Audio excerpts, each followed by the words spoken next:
আসসালামু আলাইকুম রহমতুল্লাহি ওবারাকাতুহু। মোহাম্মদ নাজমুল হাসান বলছি, অকুপেশনাল থেরাপিস্ট। আজ নিয়ে কথা বলবো।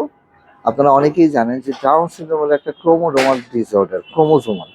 আমাদের শিশুদের যখন জন্মগ্রহণ করি, আমরা 46টা ক্রোমোজোম নিয়ে জন্মগ্রহণ করি। তার মধ্যে বাবার কাছ থেকে আমরা 23টা ক্রোমোজোম পেয়ে থাকি, আর মার কাছ থেকে আমরা 23টা ক্রোমোজোম পেয়ে থাকি। তো এই দুইটা ক্রোমোজোম মিলে 46টা ক্রোমোজোম হয়।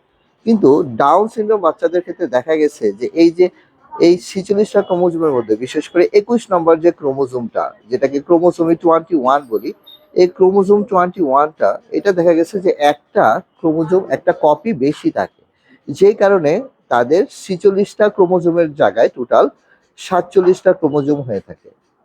এবং এই একটা ক্রোমোজোম বেশি হওয়ার ফলে এই ধরনের শিশুদের মধ্যে শারীরিক যে বৈশিষ্ট্যটা, এই যে যে দেখবেন যে গঠনগত যে ব্যাপারটা, সেটা এই শিশুদের মধ্যে একটু অন্যরকম থাকে। 8-10টা শিশুর মধ্যে বিশেষ করে তার মুখটা একটু চ্যাপ্টা থাকে, নাকটা চ্যাপ্টা থাকে, কানটা দেখেন, কানটা, তারপর মুখটা একটু ছোট মনে হবে।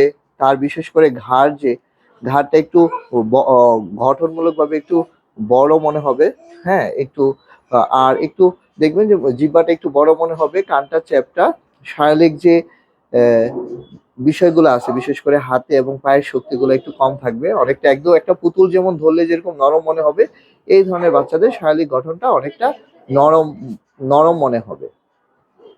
হ্যাঁ, এবং এটার জন্য আসলে আধুনিক বিজ্ঞান এখন পর্যন্ত কোনো কারণ বের করতে পারে না যে কেন বিশেষ করে এই শিশুদের আপনার এই ডাউন সিনড্রোমটা হয়ে থাকে। কেন এটার আসলে কোনো কারণ এখন পর্যন্ত সায়েন্স খুঁজে বের করতে পারে নাই।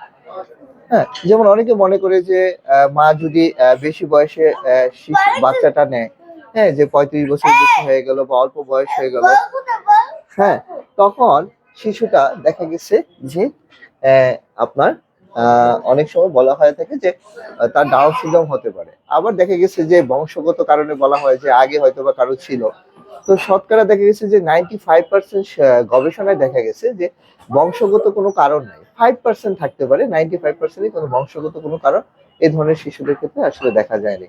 বা বাবা মায়ের দেখা গেছে যে সেম রক্তের গ্রুপটা এক হওয়াতে এরকম হতে পারে, এই ধরনের কোনো কারণে এখন পর্যন্ত সায়েন্স খুঁজে বের করতে পারেনি। এই জিনটা, যে এই যে ক্রোমোজোমটা যে কেন বেশি হচ্ছে, এটা একটা রহস্যই থেকে গেছে। এটা যেহেতু একটা জিনগত একটা বৈশিষ্ট্য, এবং ডাউন সিনড্রোম কিন্তু কোনো রোগ না, ডাউন সিনড্রোম কোনো ডিসঅর্ডার না, অটিজমের মতো না।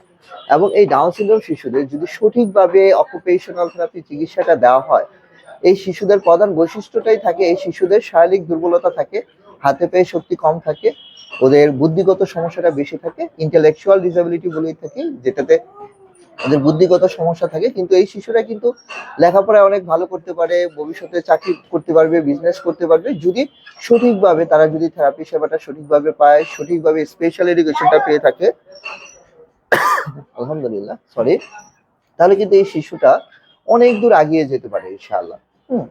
তো এই জন্য বলবো যে বিশেষ করে আপনার শিশুর যদি ডাউন সিনড্রোমের লক্ষণগুলো আপনি দেখে থাকেন, তাহলে অবশ্যই আপনার নিকটস্থ একজন অকুপেশনাল থেরাপিস্টের শরণাপন্ন হবে, শিশু অকুপেশনাল থেরাপিস্টের, এবং আপনার শিশুটা অ্যাসেসমেন্ট করে দেখবেন যে তার সমস্যাগুলো কোথায়। ডাউন সিনড্রোম শিশুদের কিন্তু আরো কিছু শারীরিক সমস্যা থাকতে পারে, বিশেষ করে ওরা জন্মের সাথে সাথে কিন্তু ওদের হার্টে ছিদ্র থাকতে পারে, হার্টে ফুটো যেটা বলি। হ্যাঁ, তো এই জিনিসটা কিন্তু আপনারা একটু টেক কেয়ার করবেন। আবার এই ধরনের বাচ্চাদের একটা সমস্যা হলো যে ডাইজেস্টিভ সিস্টেমটা অনেক দুর্বল থাকে। আলহামদুলিল্লাহ, প্রায় সময়ই এই শিশুদের পেটে সমস্যা হয়, বমি করে ফেলে, খাবারটা ঠিকভাবে হজম হয় না। এই জন্য এই জিনিসটাও খেয়াল করতে হবে। তার জন্য কিন্তু যথেষ্ট পরিমাণে তার শারীরিক পরিশ্রম করাটা, এক্সারসাইজ করাটা খুব দরকার। তো একটা অনুরোধ রইলো, যখনই দেখবেন আপনার শিশুটার ডাউন সিনড্রোম আছে, তাকে অবশ্যই আপনি কি করবেন, আপনি তাকে অবশ্যই অকুপেশনাল থেরাপিস্টের কাছে নিয়ে আসবেন, নিয়ে এসে তার সাথে বাচ্চাটাকে অ্যাসেসমেন্ট করাবেন, এবং বাসার জন্য একটা হোম প্রোগ্রাম নিয়ে বাসার জন্য কাজ করবেন। শিশুটা যদি শারীরিকভাবে শক্তিশালী হয়, দেখা যাবে যে এটা তার স্বাভাবিকভাবে খাবার খাওয়া, জামা কাপড় পরা, হ্যাঁ, কলম ধরা, এই যে শারীরিক মুভমেন্ট গুলো করা, আলহামদুলিল্লাহ তাদের জন্য সহজ হয়ে যাবে। তো ডাউন সিনড্রোম রিলেটেড যদি আপনাদের কোনো কোশ্চেন থাকে, বাবা মাদের বিশেষ করে, তাহলে অবশ্যই আমাদের কিজেল্যান্ডে যোগাযোগ করবেন, এবং আমরা চেষ্টা করবো আপনাদের সহযোগিতা করার জন্য। ভালো থাকবেন, সুস্থ থাকবেন। আসসালামু আলাইকুম ওয়া রাহমাতুল্লাহি ওয়া বারাকাতুহু।